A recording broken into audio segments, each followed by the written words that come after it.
In this video, we're going to look at one more example of translating contextual problems into inequalities. So let's read through the problem.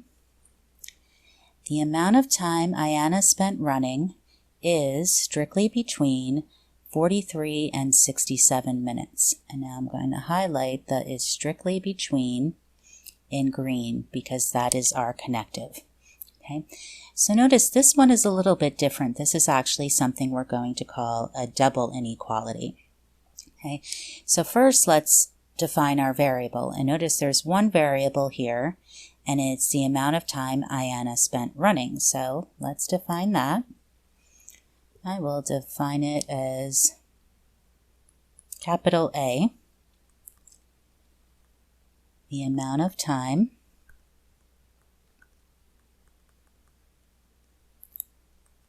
Ayana spent running. And notice we don't have a unit of measure. We're measuring time, but notice the two numbers we're given are labeled with minutes, so we're going to measure this in minutes.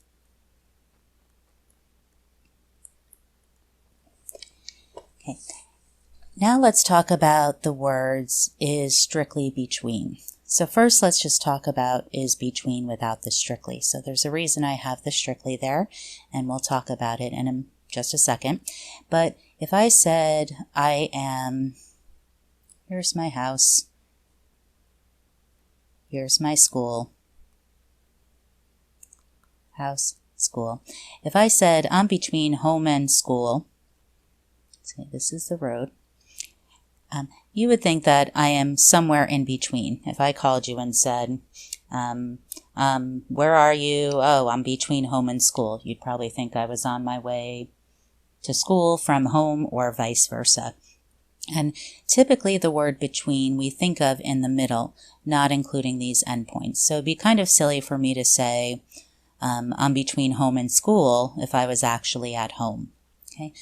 But in mathematics, it can be a little bit more complicated. What does between really mean? How are we going to translate that? And there's not really a consensus on how to do so. So when we talk about between, okay, I'm just going to do a simple example. 6 is between 5 and 7. Okay.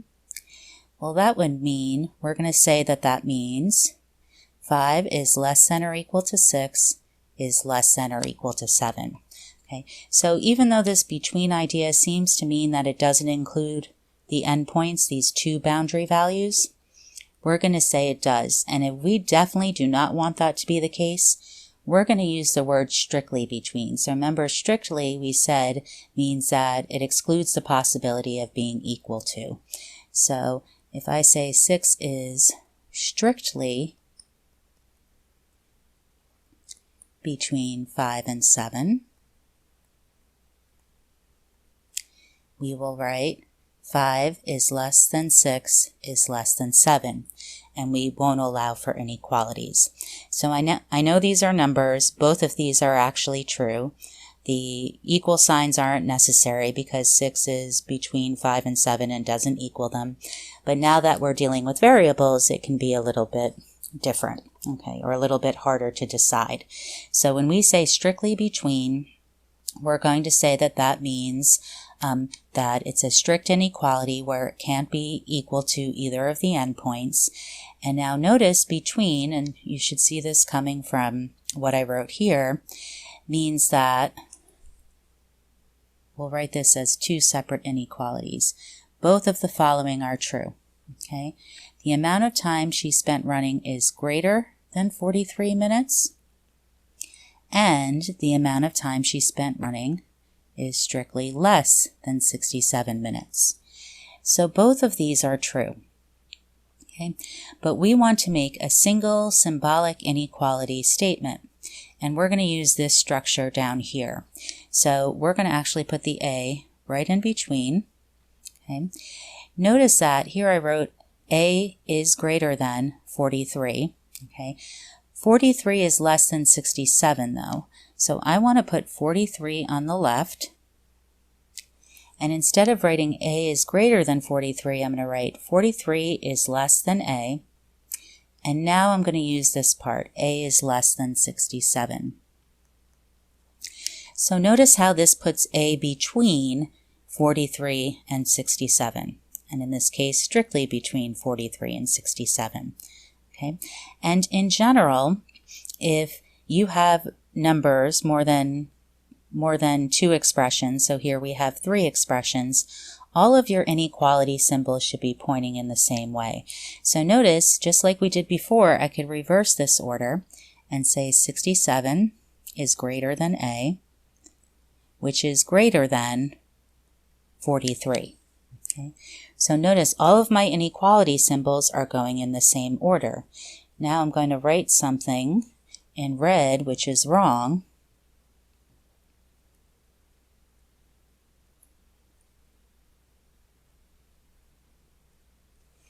Okay, now red, I'm going to put a big X through it because my inequality symbols are not going in the same direction. And this actually says that 67 is less than 43. So you can follow the string of inequalities across. It says that 43 would be also less than 67. That part's actually true, but the whole statement as a whole is not true. So if you ever have a double inequality, okay, where you're using this between idea, you have a number bounded on a variable bounded on 2 sides by 2 numbers, your inequality symbols need to go in the same direction. And typically, we prefer this one, okay? And if you solve an inequality and you get an answer like that, like in this form, we'd probably rewrite it in this form, even though this is equivalent. Okay, so now this is our inequality. Now let's list 2 values of the variable that make the inequality true. Okay, so this should be pretty easy. We want to pick 2 numbers between 43 and 67, and they should not equal 43 or 67. So I'm going to say A equals, how about she spent 45 minutes running? Or it's possible she spent, we can even say a fraction of a minute, 66.5 minutes running.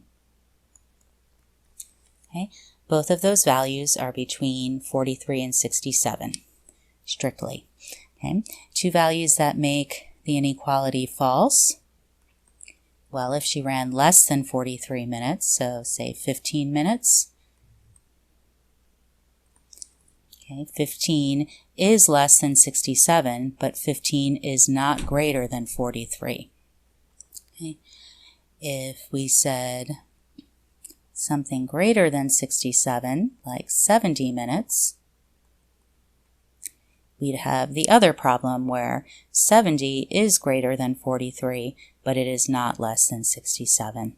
And let's just write those down real quick. So these are the ones that are false. I want you to see the structure instead of just saying it. 43 is less than 15 is less than 67. That was our first false value, and we also said 43 is less than 70 is less than 67.